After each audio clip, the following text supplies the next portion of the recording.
In some places in Key West, it's hard to tell where the road ends and the ocean begins. As Hurricane Ian approaches Florida, waves roll into the southernmost city Tuesday and Wednesday and winds are strong, with gusts as high as 70 miles per hour. Power outages were also reported, with the crew continuing repairs at sunrise.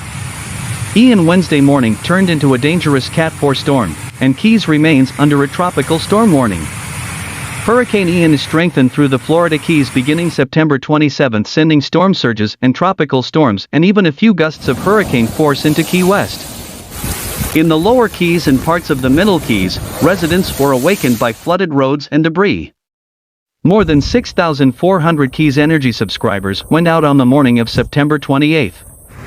Continued strong winds and additional flooding are expected during the afternoon high tide on September 28, hampering some power recovery efforts.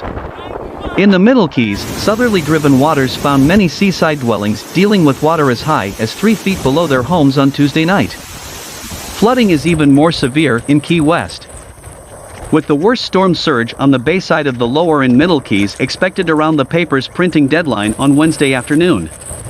Greg Barroso, Key West's head of emergency management, told local officials during a coordination call on September 28 that crews were tackling everything from a major structural fire on Flagler Avenue to roads blocked by floodwaters and fallen trees.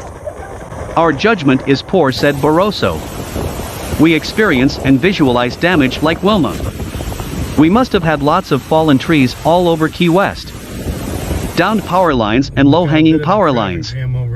Our manhole covers and our drains have blown off, so standing water is a problem for contaminated water."